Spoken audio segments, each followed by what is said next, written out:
buat kita semua. Shalom. Kita akan memulai ibadah PA kita. Sebelum kita mulai, mari kita saat teduh. Saat teduh dimulai. Amin, saat teduh selesai. Kita bernyanyi dari Kidung Jemaat nomor 353. Sungguh lembut, 1, 2, 3 ya. Sungguh lembut Tuhan Yesus memanggil aku dan kau. Lihatlah Dia prihatin menunggu aku dan kau. Hai, mari datanglah, kau yang lelah, mari datanglah. Sungguh lembut Tuhan Yesus memanggil. Kau yang sesat, marilah. Mari kita berdoa. Terima kasih Tuhan, karena Tuhan masih memberikan kami nafas kehidupan hingga kami boleh berkumpul melaksanakan PA kami hingga pada saat ini. Tuhan, saat sebentar lagi kami akan mendengarkan firman-Mu. Kiranya firman-Mu menjadi kemuliaan bagi nama Tuhan. Tuhan, berkati kami anak-anak-Mu remaja, agar kami menjadi anak-anak yang terang, anak-anak yang takut akan Tuhan. Dalam nama Tuhan Yesus kami berdoa. Amin. Kita mulai PA kita yang tertulis dalam Matius 20 ayat 28. Sama seperti Anak Manusia datang bukan untuk dilayani, melainkan untuk melayani dan untuk memberikan nyawanya menjadi tebusan bagi banyak orang. Demikian firman Tuhan, kita masuk ke renungan. Melayani Tuhan bukanlah sesuatu yang main-main, betapa tidak. Taruhannya adalah nyawa kita. Tuhan menghendaki agar pelayanan kita kepadanya itu menduduki prioritas utama dalam hidup kita. Kita tidak dapat memandang kegiatan melayani Tuhan sebagai sesuatu yang hanya kita lakukan untuk mengisi waktu saja. Tuhan tidak mau mempunyai hamba-hamba yang memberi kepada Dia sia-sia apa yang dimilikinya. Melayani dapat mencakup pelayanan di hadapan umum seperti berkhotbah dan mengajar. Dapat juga sebagai melayani di belakang layar seperti membersihkan halaman gereja, menolong orang lain. Melayani dapat terlihat nyata di hadapan orang banyak seperti memimpin nyanyi dan mengatur kursi-kursi gereja. Perbuatan seperti ini yang tidak dilihat orang, Tuhan sangat menyukai hal tersebut. Tuhan menghendaki setiap orang percaya melayani. Ketika Tuhan memanggil orang-orang pilihannya, Dia tidak memanggil mereka untuk menganggur saja. Sewaktu kita dilahirkan kembali dari dosa-dosa kita dan dosa-dosa kita diampuni, darah Tuhan Yesus tercurah atas hidup kita, supaya kita dapat melayani Allah yang hidup. Layanilah seseorang akan yang lain. Itulah amanat bagi setiap orang Kristen lahir baru. Tentu saja adanya motif yang benar-benar sangatlah penting dalam melaksanakan pelayanan bagi Tuhan. Yang sangat mengagumkan adalah kehadiran Tuhan kita di dunia ini semata-mata untuk melayani dan menjadi pelayan bagi manusia. Pelayanan terbesar yang Tuhan Yesus lakukan bagi manusia adalah mengorbankan nyawanya agar kita diselamatkan.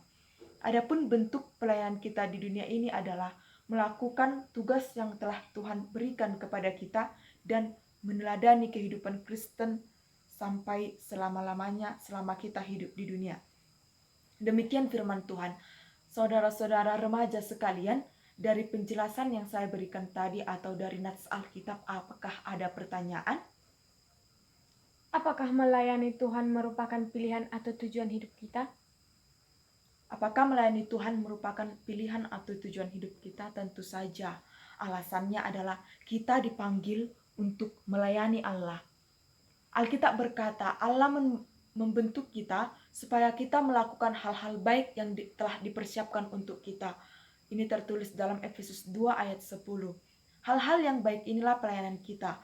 Kapanpun kita melakukan hal-hal yang baik terhadap orang lain, asalkan kita melakukannya untuk Tuhan, maka kita sebenarnya sedang melayani Allah. Kemudian alasan yang kedua, kita diselamatkan untuk melayani Allah. Melalui keselamatan, masa lalu kita telah diampuni. Masa kini dan masa depan kita dijamin oleh Tuhan. Alasan yang ketiga, kita dipanggil untuk melayani Allah. Ketika bertumbuh, kita mungkin mengira bahwa dipanggil oleh Allah merupakan sesuatu yang hanya dialami oleh misionaris, gembala, penatua, Bible Pro, atau pelayan gereja atau gembala. Namun sebenarnya Alkitab berkata bahwa orang Kristen dipanggil untuk melayani. Panggilan kita untuk keselamatan meliputi panggilan untuk melayani. Tidak peduli apapun pekerjaan kita, kita sebagai orang Kristen harus selalu melakukan perbuatan baik demi kemuliaan nama Tuhan. Amin firman Tuhan. Kita boleh bernyanyi. Ku bersyukur, 1, 2, 3 ya. Ku bersyukur Kau memilihku menjadi hamba-Mu, melayani-Mu. Segenap hidupku ku serahkan untuk kemuliaan-Mu. Ku mau setia sampai akhir, melayani seumur hidupku, sampai ku dapatkan mahkota kehidupan di dalam kerajaan-Mu. Kita berdoa. Terima kasih Tuhan untuk firman-Mu yang kami boleh dengarkan pada malam hari ini. Terima kasih PA kami dapat kami lakukan dengan baik.